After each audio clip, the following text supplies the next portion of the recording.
It's Christmas time. It's almost Christmas. And I feel like that would be the perfect time to look at r/atheism. I know it's not exactly revolutionary to make fun of r/atheism, but it's Christmas, give me a break. Why I can no longer believe in God.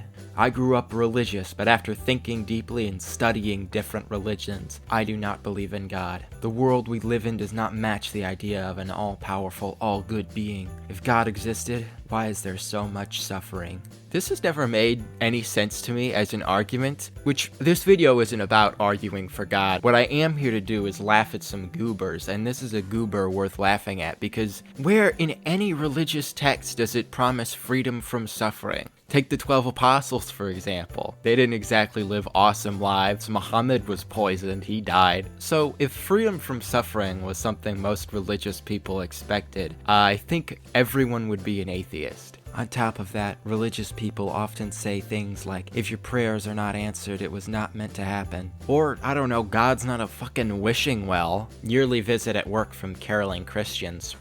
I'm at work, shift manager at McDonald's. Thanks for the detail, very necessary. And we're getting our yearly visit from a church. They order a shit ton of food and then thank us by singing Christmas carols, which normally would be fine, but they purposefully sing religious ones. Jeez, I wonder why that could be. As far as I know, I'm the only one who has a problem with it.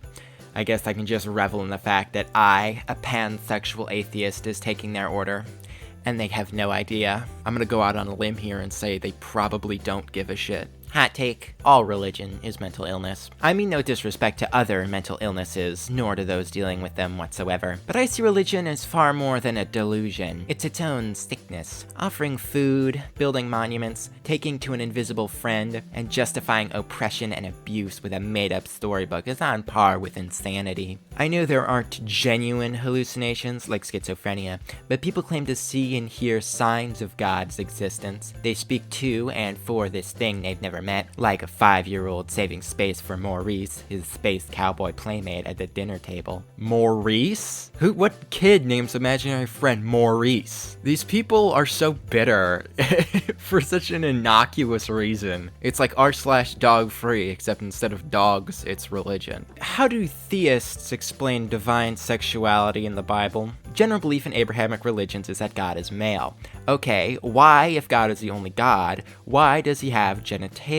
It makes no sense. Does this guy seriously think that God being male is about his genitalia? Buster Brown, I got a newsflash for ya. Omnipotent beings don't really have use for biology the way we do. I'm an atheist who loves Catholic art, cathedrals, etc., etc. How does this make any sense? Am I crazy? Or does anyone else relate? I love going to museums to look at paintings that represent God, Virgin Mary, Jesus, sculptures, the architecture of Baroque cathedrals. The list is long, but I don't believe in anything. How can this be possible? I think the bean is really funny, but I don't even live in Chicago! Religion is like cancer. In the same way that cancer spreads throughout the body, searching for new cells to invade and take over until it inevitably compromises the whole body. Religious nut jobs across the world continue to spew and preach their ignorance and stupidity in an attempt to brainwash the human populace, with the goal being to inevitably have a world completely brainwashed. I wonder if we will ever find a cure. These people will say religion is like anything. Religion is like Indiana Jones and the Staff of Kings for Nintendo Wii. And you know what that game was about? Religion. Which is like Indiana Jones and the Staff of Kings. After 10 years of dissecting every religion out there, I've finally reached my limit. So after 10 long years of literally dissecting every holy text I could get my hands on, Bible, Quran, Torah, Bhagavad Gita, Buddhist canons, Jainism, you name it, I think I've officially read enough divine wisdom for several lifetimes. When I say dissect, I mean footnotes, essays, comparisons, philosophy deep dives, side-by-side translations. I basically treated them like peer-reviewed papers, and yet after all that, my conclusion?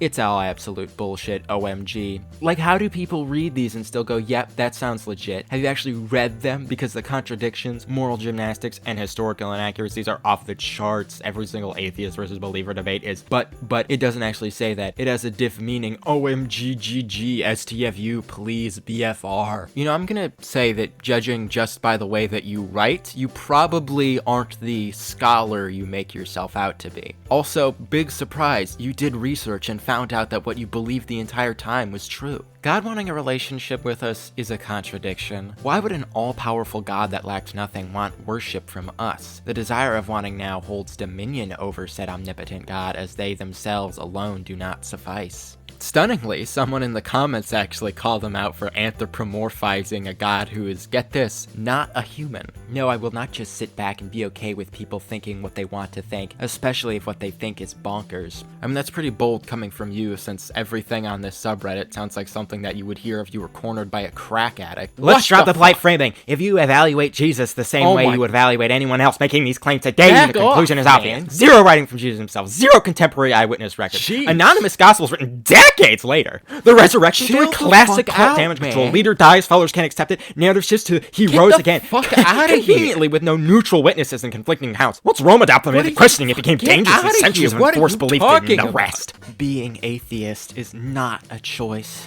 You can't control what you believe in. If you had an apple in your hand, you couldn't control your belief that there isn't an apple in your hand. It's impossible, unless you're mentally ill or on drugs. Nobody can do it. I'm an atheist, and I can't control my religion, because I just know God isn't real. People like this...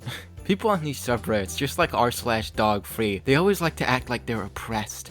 I can't control that I'm an atheist. I can't control that I have a psychotic hatred of dogs. You can control it, but if you don't want to control it, just don't tell me about it. The Christians are gaslighting me into believing them. Help a 17-year-old not be indoctrinated into this cult. I need more evidence so that if I question myself again, I'll be able to look at this. Tell me if things that prove the Bible is wrong and fake. It sounds like you do believe it, but you just rather not. If I don't believe something, I'm usually not begging for evidence lest I fall into the trap of believing it. I think that's probably enough atheism for today. This is probably the last video I'm gonna upload before the holidays. So whether you're Christian, atheist, Muslim, Buddhist, Hindu, or Falun Gong, or even Catholic, have a very happy Hanukkah.